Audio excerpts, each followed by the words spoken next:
Greetings, wisdom keepers, wisdom seekers. Welcome back to Wisdom Drops, your songs about daily drops of wisdom and Savvy Astrology.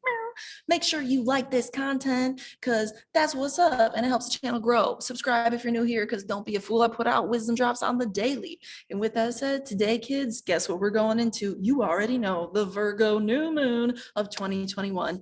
Let me tell you, this new moon has a lot of reasons to be feeling it. You understand? A lot of reasons to feel hype. There is a Jupiter trine Venus in effect, a Mars trine Pluto in effect, and Mercury is the dispositor of this new moon and is currently in Libra, harmoniously co-present with the ruler of such sign, Venus. There's so much to get into. The moon itself is in a harmonious trine with Uranus and Taurus. We're going to share the screen and go through the details, okay? So before I do, again, like the video, subscribe if you enjoy my content, and stay tuned for Wisdom Drops Astrology School. We're going to be enrolling again in the next couple months. I'll have links up, and it's a 6-month-long program, great for professional astrologers, people aspiring to become professional astrologers.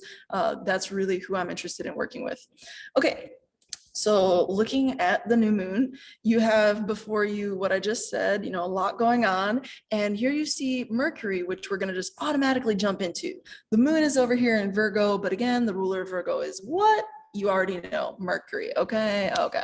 So with that said, Mercury is in Libra. The ruling planet of Libra is, again, yes, Venus. And Venus is, yes, as aforementioned, in a divine trine.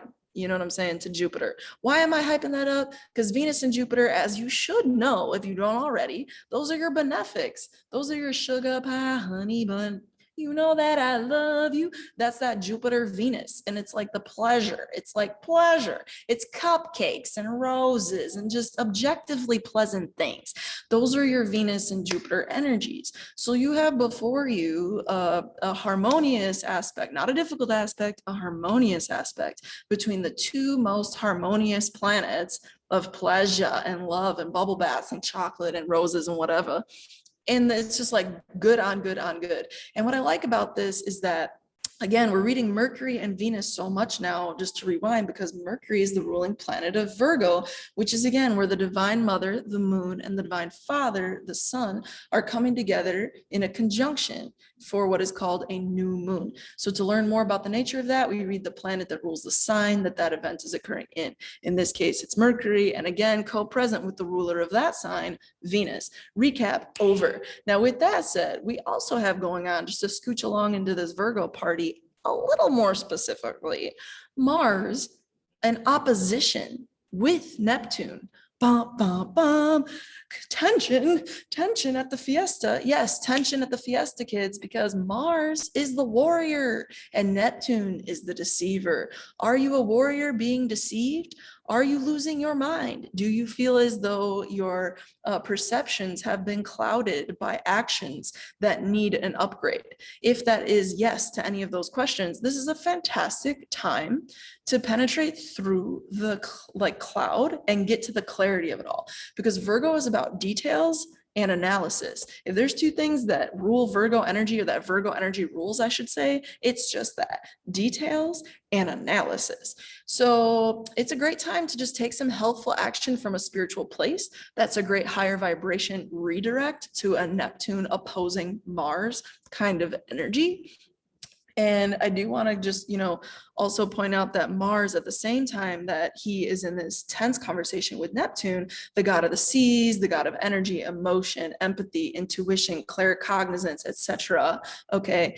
At the same time, there's a hard aspect there calling for your attention, demanding that you put some emphasis on your spiritual practice, that you get real with yourself about what you've allowed yourself to believe, deceptions, illusions, etc. Okay. At the same time, you have that tension. You also have Pluto in a harmonious trine conversation with that Mars. And these are the two ruling planets of what sign? Did you just say it? Scorpio. That's right. So as Scorpio, from the perspective of Virgo, is the third house. Makes sense, right? It's not that hard. Virgo's 1, Libra's 2, Scorpio's 3. You understand? That's how we're calculating for the sake of this point. Because these are the two ruling planets of the third house from the perspective of the new moon. Okay. This is telling us that whatever is playing out in y'all's communication right now, the collective, the individual, everything, communication is essential right now because Mercury is the ruler of Virgo, as I've said 12 times now. And Mercury is all about just that, communicating. And Mercury at the time of this lunation event, which is perfected on Monday, we're still under its influence for the next month, especially for the next 2 weeks until the ripening, culminating full moon right. This whole thing is about communication because Mercury's cycle is about to be shadow right now. And Mercury, what I'm trying to say, is about to go retrograde. And by the end of October, when that cycle kind of comes back around again and you see it culminated and in the hind rear view mirror, as the adage goes, things will be more clear as to what is transpiring now. This is a great time to take note in thy journals, everybody, about what is going on in your life, what solutions are you coming to, and what is also implied through this harmonious conversation between the third house rulers from the perspective of the new moon in Virgo is that communications will be playing out more smoothly. Whatever improvements and communications you move forward on, they will have a certain elegance and a gifted factor to them. They will manifest and come out a bit easier. And it will be through the process of tangible earthly means, whether that's the case of an investment of one's own earthly possessions, for example, such as putting one's stock or stake in a situation, material investment and backing is what I'm getting at, or sweat equity, like physical, like, look, I showed up and I built it, you understand? Like, there's that sort of earthy element. So I don't want to sensationalize the ease with which things will inherently manifest. You have to put in the work, everybody. I want to emphasize that. I want to make sure you hear me when I say you have to put in that tangible, practical, earthly work, but you will reap more likely than not a harmonious result from that process because those two planets are currently in earth signs. So they require for that harmonious process, earthly checkboxes be checked, if you understand what I'm trying to say. Okay. So with that said, there's a lot to be excited for in this Virgo new moon. Lastly, I want to emphasize the thing I was mentioning in the intro, which is about Uranus's harmonious trine line over here. That's again within a 1 degree orb. I mean, it's a 0 degree orb. It's a 14 degree to 14 degree perfect, perfect, exact trine. And Uranus is the god of awakening, enlightenment, getting to a higher level of solution. And therefore it is also associated with those ahead of their time, with geniuses, with innovative thinkers, and with quirky people, with people who are just a bit different. You could associate many different labels to fit any given one of those adjectives I just threw out there.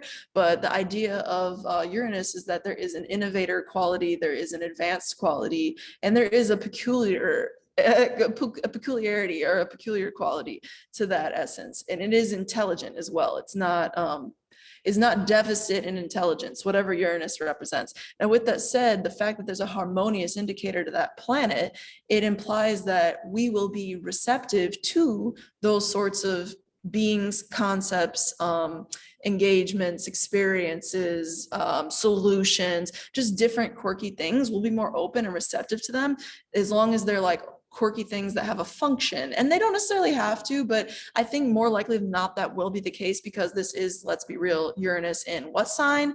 Fixed Earth. Oh, you mean Taurus? Yeah. So there definitely has to be like a practicality qualifier that is like met. Because again, earth signs, y'all. Earth signs. Okay. It all comes back to earth signs. So with that said, enjoy this new moon, new beginning, new seed of divine feminine, divine masculine energy in the universe, in the cosmos, in the sign of Virgo. I think overarching kind of keywords would be improvement, strategy, really just being real about the details. I feel as though this new moon is calling for just a true sense of authenticity with what it is that will bring you this Jupiterian Venusian vibe of like pleasantry and harmony and love and pleasure. That's really what it's all about because Mercury is the dispositor of this moon, and Mercury is in a harmonious aspect I forgot to mention with Saturn. So new beginnings will be strong, new beginnings met through logic and balance. Balance, this is a key word, balance. Solutions through balance will be critical.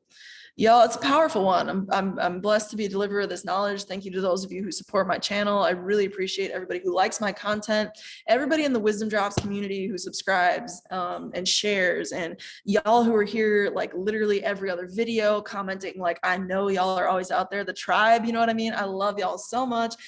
If you are here till the end, make sure again, you're here in the next couple weeks because Wizdom Dropz Astrology School is opening up enrollment again.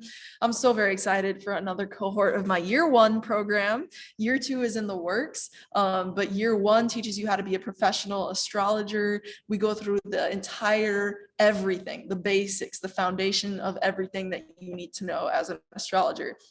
I get this question all the time. Specifically, I practice and teach Hellenistic astrology, Vedic astrology, evolutionary astrology, and what we today would acknowledge as modern Western astrology, which is in many ways just a simple combination in many ways of a lot of those things. But I do read into multiple house systems. So I teach my students how to read all of the 12 signs, all of the 12 houses, all of the ancient acknowledged aspects, which include conjunction, opposition, square, trine, and sextile. It's everything you need to know to be a fully empowered wizard of astrology. So stay tuned for enrollment as it's opening up again. And thank you for all the support. With that said, through next time, until next time, may the stars be with you. Peace.